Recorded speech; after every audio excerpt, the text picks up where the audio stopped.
RPS. RPS is a multidisciplinary consultancy, and we've offices throughout Ireland, and we specialise in engineering, planning, environment, project management and project communications.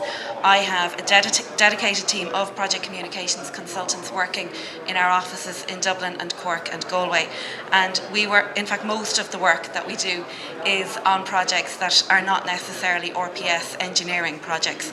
We work with consultants and contractors on projects for clients across the public, semi-state and private sectors. I have worked on construction and major infrastructure projects for nearly 20 years, which makes me feel very old. But I started, my first construction project was as communications manager for the Tala Hospital back in the 1990s. And since then I have worked on dozens of major projects, including the M50 upgrade for the local authorities and the NRA, for the Ballymun regeneration project, where we had massive demolitions and built new homes for over 15,000 people and a whole new town, and also for a number of water, waste and wastewater projects and other transport projects. So I have a lot of experience in the area, and I'm delighted to be here this morning to impart some of that to you. I suppose I would, over my years of experience, I have had the feedback from contractors and project managers and engineers and developers that, they didn't see the value of communications. So I'm delighted to hear JP this morning telling you how important communications is, and I suppose the fact that it is now even a module in the project management book of knowledge, that shows how it is becoming more and more important and reaching the agenda for project managers. I know that your priority will always firstly be to deliver your project within budget, on time, to the specification and to the best standards. External communications is not up there, understandably. It's not a priority, often until you find yourself in the news or you get that dreaded phone call from Liveline, or even worse, your wife or someone else rings you and says, Liveline are talking about us. That's often when you realise, gosh, I need to start looking at my communications, get somebody to help me here, firefight, get a crisis plan in place. You have to manage your project's reputation and your company's reputation. Your investors require it. Whether your project promoter is a government body or a private investment, you owe it to your project promoters to manage the reputation of the project. And I suppose we always say in RPS Project Communications that communications for projects is almost like where health and safety was 20 or 30 years ago. It's something that maybe isn't taken as seriously as it should be yet. And things are getting better, and projects are giving more time and resources to communications nowadays. But there are many people who still don't see the value that is in it, in doing it well, doing it in a proactive manner, and putting communications at the centre of your project. I would always say communications should actually be on the agenda of every project meeting that you have, so that you can identify any issues. They may not be a communications risk just yet, but they might become one. Hopefully they won't. But you should have communications on the agenda of every meeting. There's so many elements to a construction project, and I see so many opportunities for you for good communications to contribute to the overall success of your project. You really, as we see it, you only have one choice when it comes to project communications. You can either manage it proactively, get out there, get ahead of it, start early and be, continuous about it, or you can take the reactive ad hoc approach. That's the really only choice that there is. There is no illusion, be under no illusion. Others are talking about you. Others are talking about what you're doing. And if you don't communicate, you cannot hope to gain their trust or the respect of the local community and all the stakeholders that have an interest in your project. And why is that so important? Well, projects are not built on planning consent alone. We all know of many projects that have got full consent and all the licenses that they need, but are waiting to go ahead. They get delayed through judicial reviews, through appeals to Europe, through political intervention, and through local people causing delays. So buildability is not about planning consent alone. It is about trust. And how do you gain that trust? Well, you have to earn it. You cannot buy trust. And that's something that we always say to people when they go out with announcing a project and they say, and we've a huge community gain fund. You can't buy people off, and that makes them even more cynical about your project if you start at that point with them. You must earn trust, and it takes time, and it is the result of mutual respect. Key to gaining that respect is honest communications that you undertake early and often.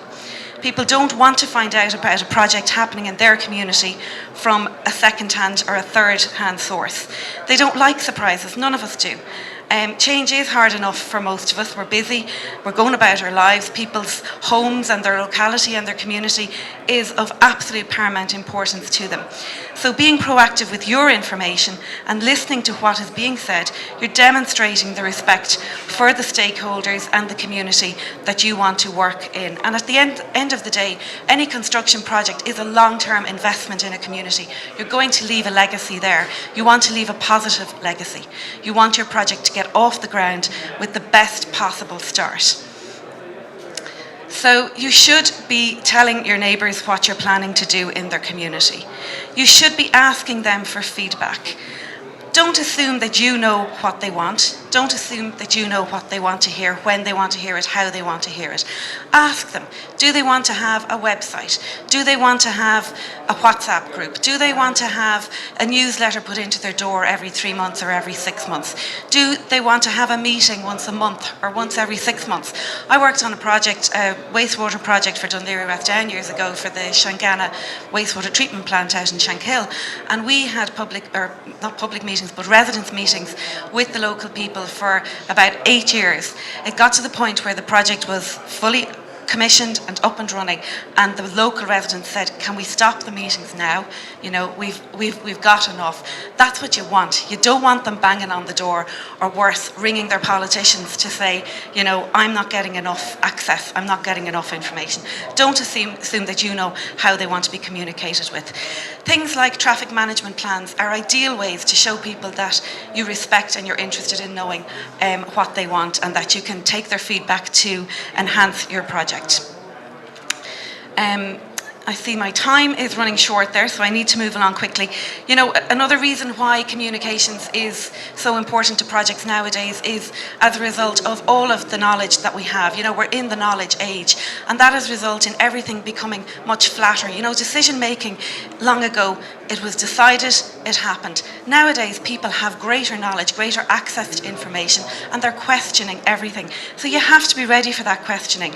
And for a negotiation, I suppose, really, to reach a solution that is both workable for the project and also acceptable to your local community.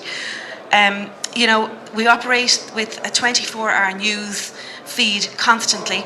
We all see, we dread when it's the silly season. The silly season is going on a long time. This year it'll be the longest one ever. I'd say by the time we get to September, we'll all be worn out with all the empty stories that the media are coming up with, because there isn't anything happening.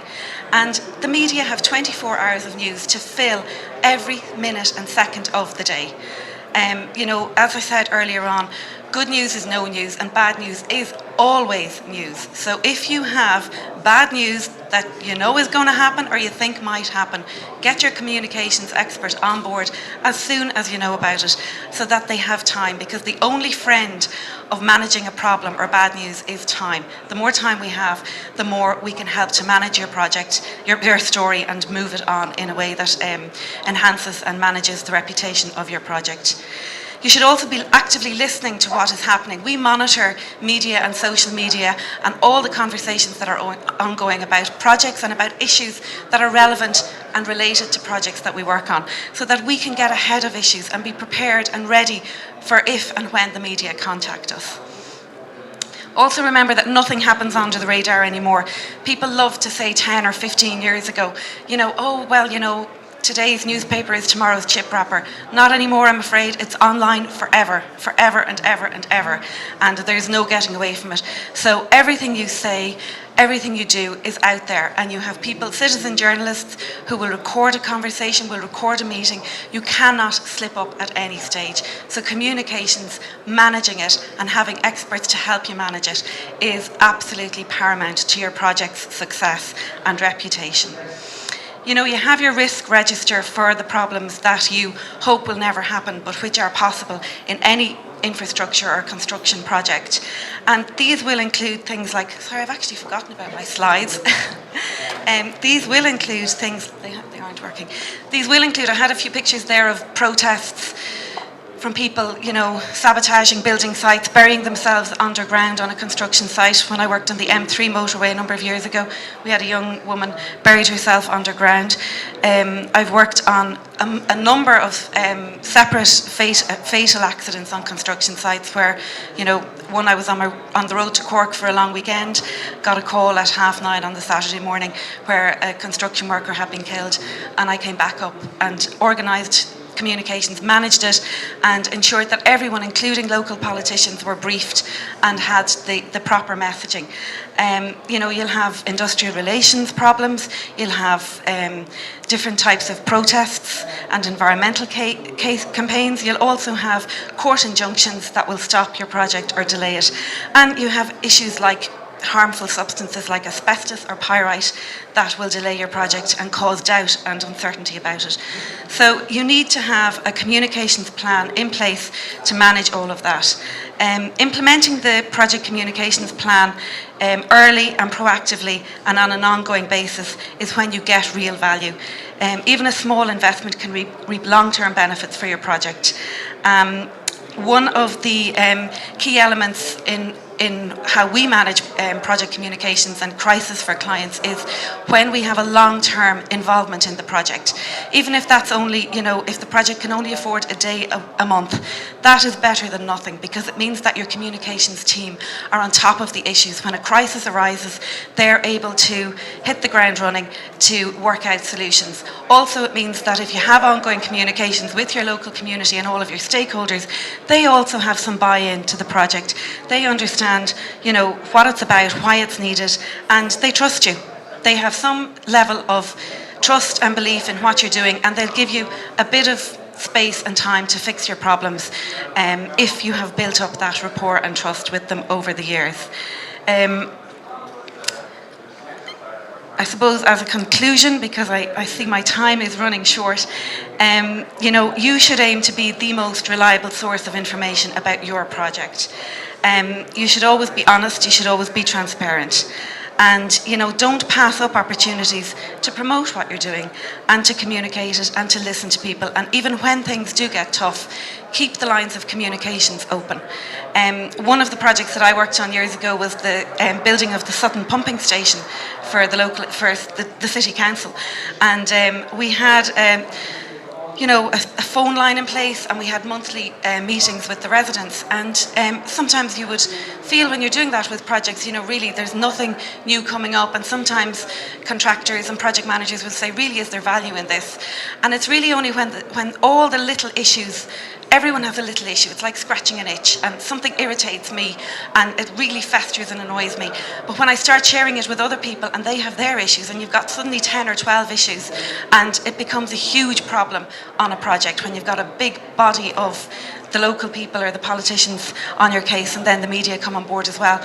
And we had in the same couple of weeks, we had a woman who had her daughter's wedding was coming up, and they painted the house for the wedding, as you do. And they rang us and said, oh my God, they were going crazy. The dust from the site had blown onto the house and stuck to the paint, and the beautifully painted house looked horrific. So we talked to the clients, and they got the contractor to agree to repaint it, and the house was beautiful for the wedding. And within the same couple of weeks, another resident, a man, was talking to us, and he said, really, this crane is really causing me problems at the weekend because we have this great sunny weather and I can't enjoy my garden and a barbecue because this crane is casting a huge shadow over my garden the whole time. And it was just a case of getting the contractor to park the crane in a different direction so it didn't hang over his garden.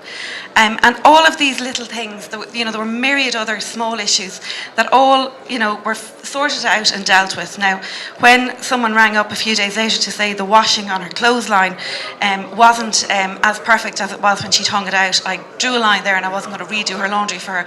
But it's all those little things that you can make a difference and show people you respect them, and you're banking trust for down the line when you might come across a problem, you might have, some issue with commissioning or an accident or some problem arises, and you have some favour and trust in that bank to get you through it. So thank you very much.